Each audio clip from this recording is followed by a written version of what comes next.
Also, one of the things, let's shift gears to security because that is also a very sort of a critical topic these days.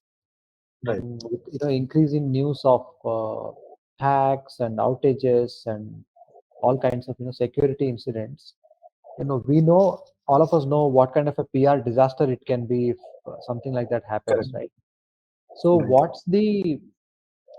what can microservices provide to, let's say, the chief security officer or information security officer of a company?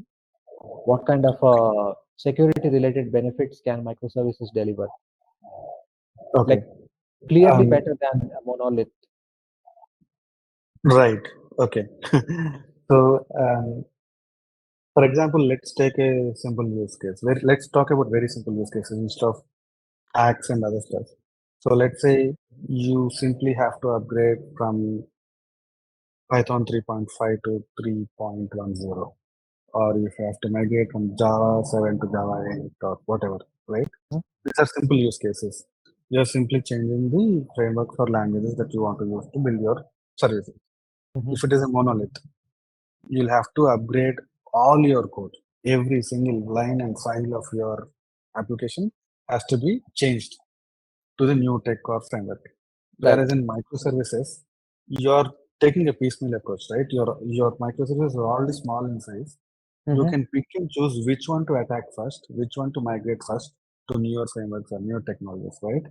Similarly, when it comes to security also, because a particular functionality has a vulnerability, Right. your monolith as a package is vulnerable in full versus a microservice which is using that package, one or more of those microservices which are using that package are only vulnerable here.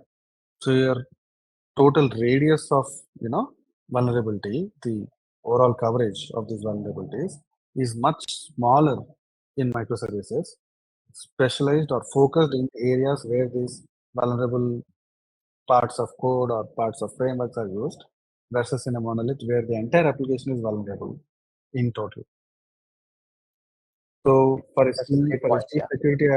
for a chief security officer, it is um,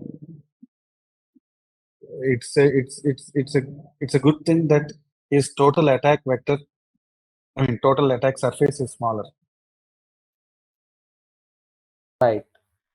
In the sense that what part of the whole system somebody can target. Can't target, yeah. Got it. Got it. I mean, that doesn't sound like a very trivial benefit. Seems like a big benefit. Right. Yeah. Yeah. And because you're already microservices, right? Like we mentioned about agility here. If let's say only one of your microservices affected with this vulnerability, you have a specialized team, a specialized service.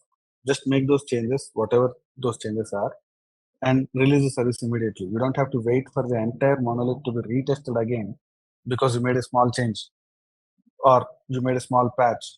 For example, an OS patch. How does Hmm. the monolith behave versus how does this microservice behave? Is easy to verify and release quicker, right?